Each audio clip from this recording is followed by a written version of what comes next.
এখন আর বাধা কোথায়?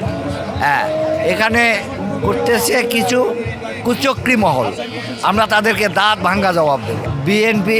বিএনপি আছে, তারা দীর্ঘ 17 বছর পর্যন্ত আন্দোলন করতেছে। গুম, খুন, সমস্ত কিছু এদের উপর দিয়ে যাচ্ছে।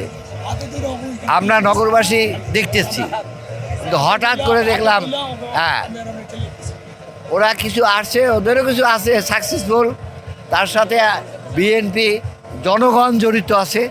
হ্যাঁ, কিন্তু ওরা এককভাবে এটা ওর দাবিদার হিসেবে দাঁড়িয়েছে।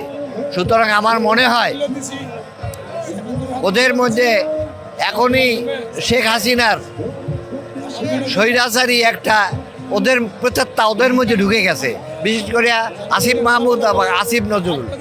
আমরা এর পরে ওদের দুজনের পদত্যাগ দাবিতে আমাদের মহামান্য প্রধান উপদেষ্টার কাছে আমরা দাবি জানাবো।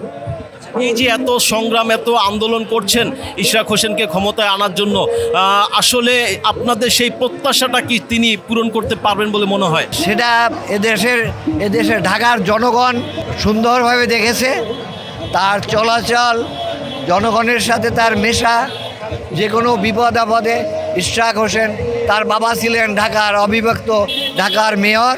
হ্যাঁ, তার সুযোগ্য সন্তান ইঞ্জিনিয়ার ইশরাক হোসেন ইনশাল্লাহ যে কয়দিন সময় পায়, হ্যাঁ তারা ইনশাল্লাহ সাকসেসফুল হবে। তারপর একটা কথা হচ্ছে, এটা মাননীয় আদালত রায় দিয়েছেন, নির্বাচন কমিশন গেজেট প্রকাশ করেছেন। এখন আর বাধা কোথায়? হ্যাঁ, এখানে করতেছে কিছু কুচক্রী মহল, আমরা তাদেরকে দাঁত ভাঙ্গা জবাব দেব। এরপর এই সরকারের যারা এর সাথে জড়িত তাদের পদত্যাগের দাবিতে আমরা সোচ্চার হব।